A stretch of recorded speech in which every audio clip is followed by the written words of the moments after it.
والسلام على أشرف الأنبياء والمرسلين سيدنا ونبينا وشفيع قلوبنا مولانا ومقتدانا أبي القاسم محمد اللهم صل على محمد وآل محمد وعلى أهل بيته الطيبين الطاهرين المعصومين المظلومين المنتقمين المنتظرين الأكرمين الذين أنعم الله عنهم الرجس وطهرهم تطهيرا اللهم صل على محمد وآل محمد ولعنة الله على أعدائهم أجمعين من الآن إلى قيام يوم الدين أما بعد فقد قال سبحانه وتعالى عز اسمه في محكم كتابه ومتقن كتابه وقوله الحق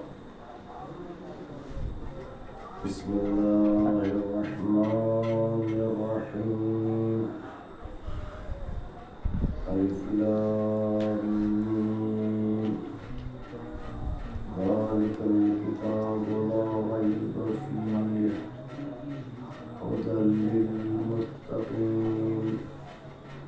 الذين يؤمنون بالغيب ويقيمون الصلاة ومما رزقناهم ينفقون صدق الله العلي العظيم صلوات محمد وعلى اللهم صل على محمد وآل محمد اللهم صل على محمد وآل محمد عام دنوں سے آج مجلس میں کچھ زیادہ تاخیر ہو گئی اور یہ بھی کہ نماز اس وقت سنانا اتنا آسان ہے اور نہ آپ کے لیے سننا اتنا آسان ہے کہ کہیں ایسا نہ ہو کہ میں آپ کے گلے پڑ جاؤں آپ میرے گلے پڑ جاؤں اس سے بہتر ہے کہ اتنی ہی بات کی جائے کہ جو بات کم وقت میں آپ تک پہنچ بھی جائے اور مجلس بھی ہو جائے. ایک صلوات پڑھیں محمد اللهم صل على محمد وآل محمد. بالکل ابتدائی دنوں میں جس بات کی طرف میں اشارہ کرنا چاہوں گا کہ اللہ سبحانہ و تعالیٰ نے دین کو جتنا آسان بنایا میرے نوجوانوں میرے بزرگوں بہت آئے اور چلے گئے نہ ہمیں رہنا ہے اور نہ جو آئیں گے وہ رہیں گے رہے گا صرف انہی کا نام جن کی وجہ سے یہ کائنات بنی وجہ. لیکن یہیں سے بات کو شروع کر دوں کہ اللہ سبحانہ و تعالیٰ نے دین کو جتنا آسان بنایا تھا دین کو نازل ہی اس لیے کیا تاکہ انسان مشکل میں گرفتار نہ ہونے پائے. پہنچی بات نہیں. اس کا مطلب یہ ہے کہ اگر اس دنیا میں امت مسلمہ کے پاس دین ہوتا تو مشکل میں گرفتار نہ ہوتی. میں نے امت کی بات کی ہے کسی فرقے کی بات نہیں کی ہے. یا تو دین یا تو یہ کہیے کہ دین مشکل کشا نہیں ہے یا یہ کہیے کہ ہم نے دین سے اپنی مشکلوں کو آسان نہیں کیا ہے. یہ بہت اہم نکتہ ہے کہ دین اس لیے آیا تھا تاکہ انسان کے لیے مشکلات نہ رہیں، انسان کی زندگی میں پریشانیاں نہ آئیں. لیکن مصیبت یہ ہے کہ جتنے صاحبان دین ہیں وہی سب سے زیادہ مشکلات میں ہیں، وہ خود بھی مشکلات میں ہیں اور ان کی کوشش یہ ہوتی ہے کہ دوسروں کو بھی مشکلات میں گرفتار کریں۔ یہ نقطہ اہم ہے، میری تقریر کا یہ نقطہ جسے آپ نے سنا ہے یہ بہت اہم ہے، اس کے اوپر جا کے کبھی سوچئے گا۔ اب میں یہاں اس وقت ہمارے عزیز صاحب نے، میرے محترم بہت بزرگ، انہوں نے بہترین کلام پڑھا یہاں پر، مجھے بہت اچھا لگا، میری خواہش تھی کہ میں دوبارہ ان سے پڑھواؤں، لیکن جب اس گرمی کمرے کی گرمی جو ہے مجھے خود برداشت نہیں ہوئی تو میں نے کہا کہ ایسا نہ ہو کہ کام جو ہے زیادہ بگڑ جائے، اس لیے انہوں نے جو کلام پڑھا باقی ایمان تازہ ہو گیا، مختصر ہو مگر ایسا ہو جو زندہ کرنے والا ہو، کلام ایسا ہو، تو مجھے بہت اچھا لگا۔ میں ان سے گزارش کروں گا کہ کل بھی ہم کو اپنے اس کلام سے جو ذرا ہمارے ایمان کی تازگی پیدا کیجیے، جو ہمارے ایمان جو ہم مرجھائے ہوئے ہیں انشاءاللہ کل بھی مجلس میں تشریف لائیں گے اور ہماری خواہش کے اوپر کل انشاءاللہ یہ زیادہ محمد و آل محمد کا ذکر کریں گے۔ ایک صلوات پڑھ دیں محمد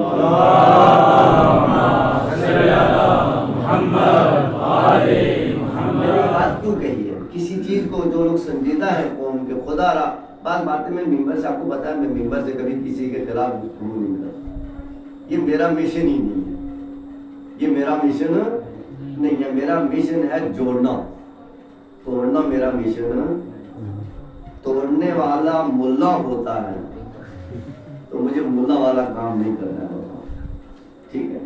اس لیے اب میں جو اہم نقطہ، اسلام میں سب سے بڑی عبادت کا نام ہے نماز۔ میرے عزیزوں، میرے نوجوان، نماز سب سے بڑی عبادت، میری بات توجہ سے سن رہے ہیں، گرمی ضرور ہے مجھے بھی لگ رہی ہے، لیکن چونکہ مجھے اہم بات کی طرف اشارہ کر، نماز سب سے بڑی عبادت ہے، مگر اس نماز کا حکم پتہ ہے کیا؟ جس نماز کے لیے اللہ سبحانہ و تعالیٰ نے اتنا اہتمام کیا ہے، اس نماز کی اتنی فضیلت ہے کہ کہا گیا کہ اگر یہ نماز قبول نہیں تو کوئی عبادت بھی قبول نہیں ہے۔ ہمیں کہوں جس کی نماز قبول نہیں ہے اس کا کلمہ بھی قبول نہیں ہے، اس کا دین بھی قبول نہیں ہے، یہ سرکار دو عالم نے ارشاد فرمایا۔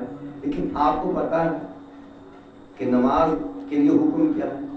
فرمایا اسلام نے کہا کہ نماز جماعت کے ساتھ پڑھو، تو یہ حکم دیا امام مسجد کو کہ کہا کہ جتنی جلدی ہو سکے نماز ختم کرو۔ میں نے بہت بات پڑھی تھی، نماز جماعت میں طولانی نماز نہیں پڑھنی، جتنی مختصر ہو اتنی ادا کریں۔ کیوں؟ اس لیے کہ اللہ ایسی عبادت نہیں چاہتا جو عبادت کسی کی تکلیف کا ذریعہ بن جائے، سمجھے آپ؟ کہا کہ نماز میں مختصر نماز پڑھو، جماعت کے ساتھ صرف واجب پڑھو۔ اب یہ الگ بحث ہے کہ لوگ ان کو ایسی ہی جگہ لمبی نماز پڑھنی ہوتی ہے۔ اسلام میں نے کیا کہا، دین کیا چاہتا ہے، خدا کیا چاہتا ہے؟ خدا یہ چاہتا ہے کہ نماز جماعت ہو مگر سب سے مختصر۔ اللہ کے نبی نے فرمایا کہ نماز اتنی مختصر ہو جو تمہاری جماعت میں سب سے کمزور ہو اس کا خیال رکھو۔ اگر تم نے اتنی لمبی نماز پڑھی کہ اس کو تکلیف ہو رہی ہے، وہ اذیت میں گرفتار ہے، تو اس کی تو جائے گی نہیں جائے گی مگر تمہاری ضرور جائے گی۔ خدا ایسی عبادت نہیں چاہتا، نہ مجلس خدا ایسی چاہتا ہے۔ میں نے نماز کی بات کہی ہے، جس نماز میں اللہ یہ کہتا ہے کہ زیادہ کسی کے لیے اذیت کا سبب نہ بنو، یعنی عبادت ایسی نہ کرو کہ لوگوں کے دلوں میں عبادت کی محبت ختم ہو جائے۔ ایسی عبادت کرو کہ جس سے لوگوں کے دلوں میں محبت پیدا ہو. لیکن ہم نے کیا کیا؟ نماز جماعت سے پڑھی، تسبیح بھی پڑھی، یہ ذکر بھی پڑھا، وہ ذکر بھی پڑھا، پیچھے لوگ جو ہے گھٹنے دبا رہے ہیں، کوئی کسی حالت میں ہے. یہ میں نے صرف مثال دی. دین جو ہے، دین مشکلات میں ڈالنے کے لیے نہیں آیا ہے، دین آسانیوں کے لیے آیا ہے، تاکہ معاشرے کی مشکلات کم ہوں، پریشانیاں کم ہوں. دین سے پہلے جتنی مشکلات تھیں ان سب کو ختم کرنے کے لیے دین آیا تھا. لیکن اگر وہی مشکلات رہ جائیں تو اس کا مطلب ہے ابھی دین نہیں آیا ہے. توجہ ہے. ایک صلوات پڑھ دیں محمد صلی اللہ محمد والے محمد. عزیزان گرامی، تو اب یہ میں نے جو بات کہی یہ اس لیے کہی کہ مجلس بھی جو ہے نا، جب مجلس بھی کرو تو مجلس کا بھی اس کا بات کا خیال رہنا چاہیے کہ آپ کی مجلس میں کچھ بیمار لوگ ہیں. ٹھیک ہے، مجھے ممبر مل گیا، میں ہی چھوڑنے کو تیار نہ ہوں تو کس کی جان گر ہوگی بھائی؟ توجہ ہے نا، ایک لمٹ ہے ہر چیز کی. ایسا نہ ہو کہ جو بیمار مجلسوں میں آتے ہیں. اچھا یہ میرا آپ نے سمجھے بات، آج میں نے مجلس پڑھی، آج جو ایک آدمی آیا کہ لگا مول صاحب نے تو کر دیا کام، کل نہیں آؤں گا، اس کا گناہ گار کون ہے؟ میں آپ سے پوچھ رہا ہوں نا، آپ کیا کہیں گے بابا؟ یہ کل امام حسین جب مجھ سے پوچھیں گے کہ تو تبلیغ یہ کرنے گیا تھا، لوگوں کو ستانے گیا تھا،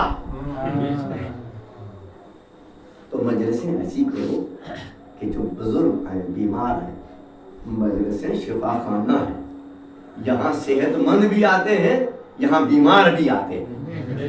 لہذا ہر آدمی کا دھیان رکھو. اس لیے ابھی جو میرا موضوع جیسے میں نے کل چھیڑا تھا ویسا تو نہیں چھیڑوں گا، مجھے پتا ہے اس میں کتنا ٹائم جائے گا.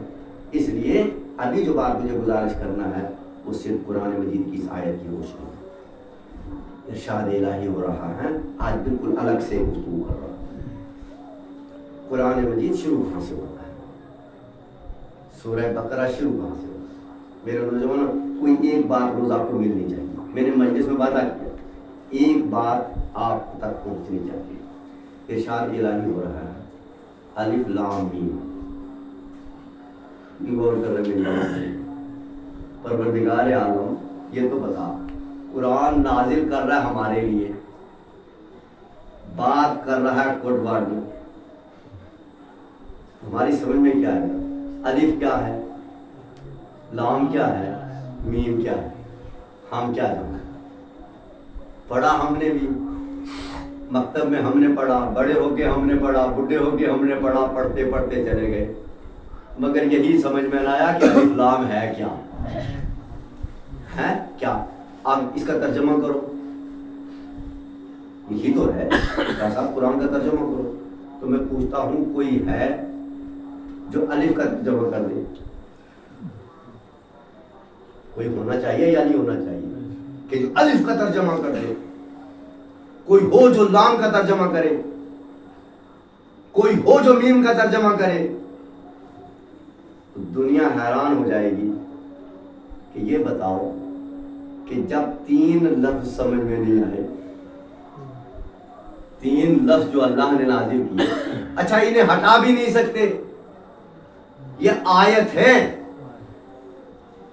آیت کسے کہتے ہیں؟ توجہ ہے، کچھ لوگ پڑھے لکھے ہیں، میرے مجمع جو ہے پڑھا لکھا ہے.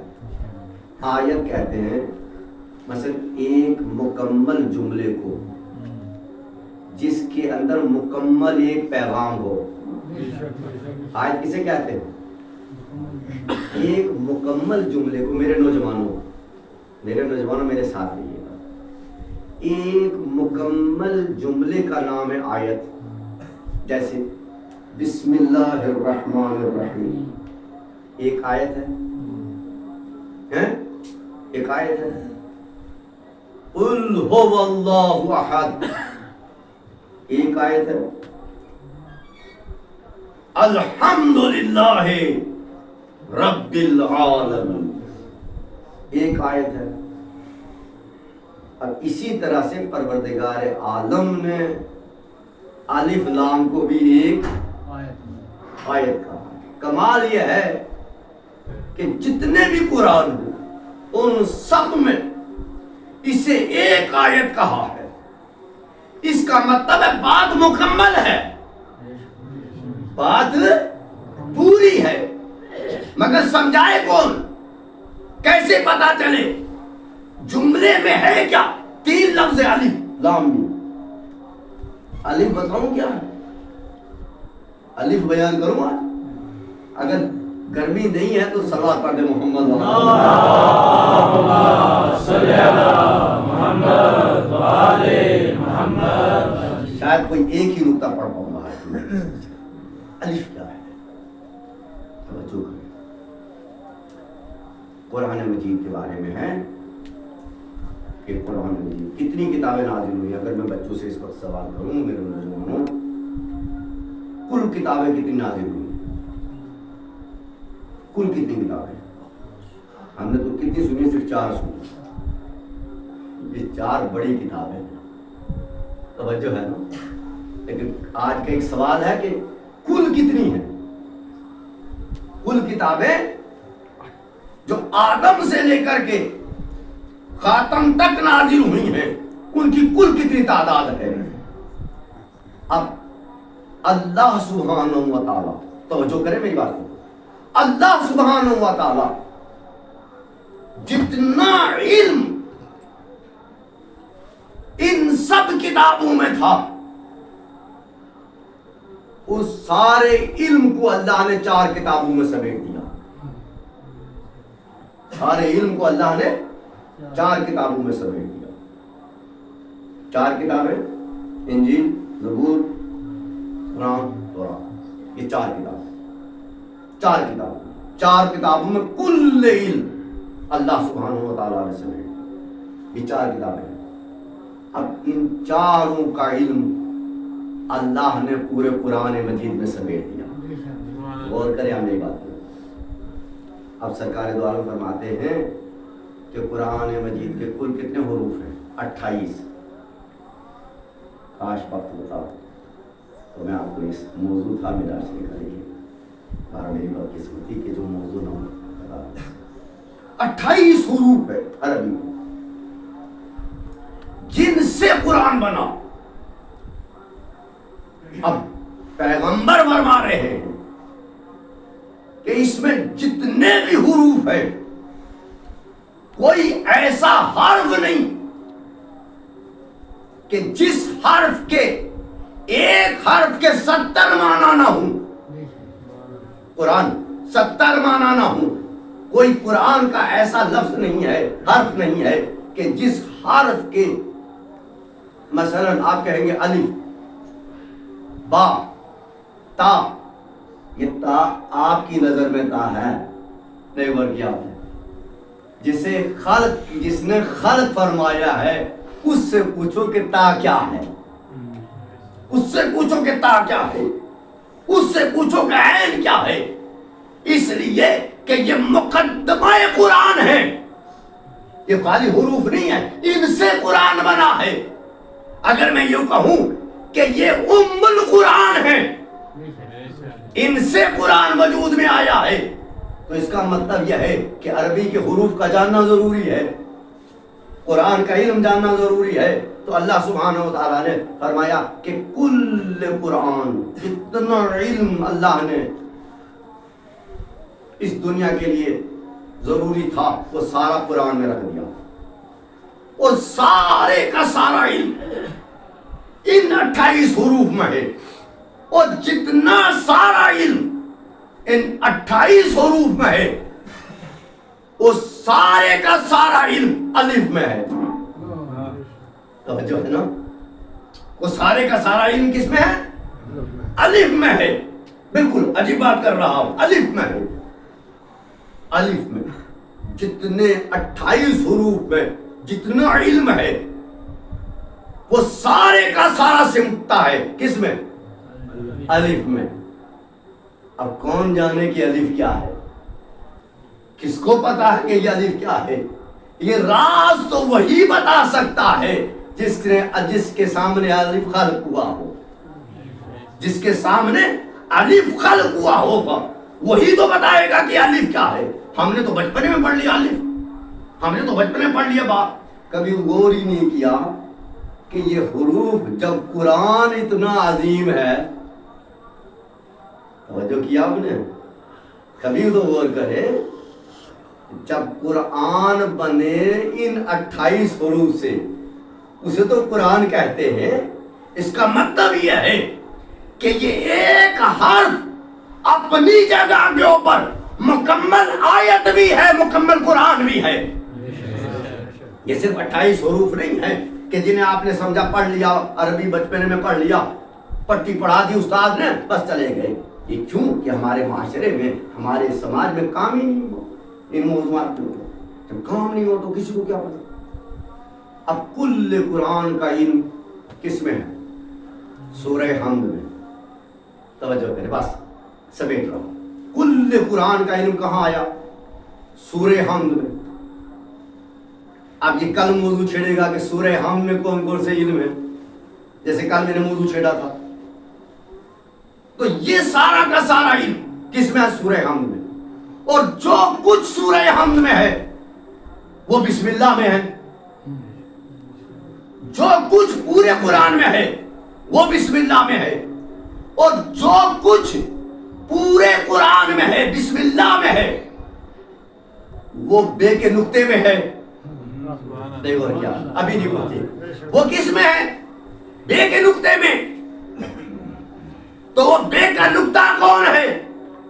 اب نہیں سمجھ میں آیا یہ با کیا ہے. غور ہی نہیں کیا. جب تک با کے نیچے نقطہ نہیں ہوگا یہ پڑھی نہیں جائے گی. ہائے ہائے ہائے, نہیں پہنچیا. با کے بغیر, نقطے کے بغیر با نہیں, اور بغیر با کے نقطہ نہیں. نہیں غور کیا آپ نے. اب پوچھئے یہ با کا ہے, بے کون سی ہے؟ تو اب سرکار بتائیں گے بے میں ہوں, نقطہ علی ہے. بے میں ہوں, نقطہ علی ہے. علی کو مجھ سے جدا کرو گے تو نقطہ سمجھ میں نہیں آئے گا. توجہ کیا آپ نے. اور با کو نقطے سے جدا کرو گے تو محمد سمجھ میں نہیں آئے گا. اور کیا آپ نے, یہ نقطہ کیا ہے؟ اور میں چونکہ موضوع میں نے کہا تھا, سمیٹا تھا, گزارش کی تھی کہ بس اس سے زیادہ نہیں پڑھ پاؤں گا. غور کریں کہ سارا علم کہاں ہے. با کیا ہے؟ با ہے محمد. نہیں غور کیا آپ نے.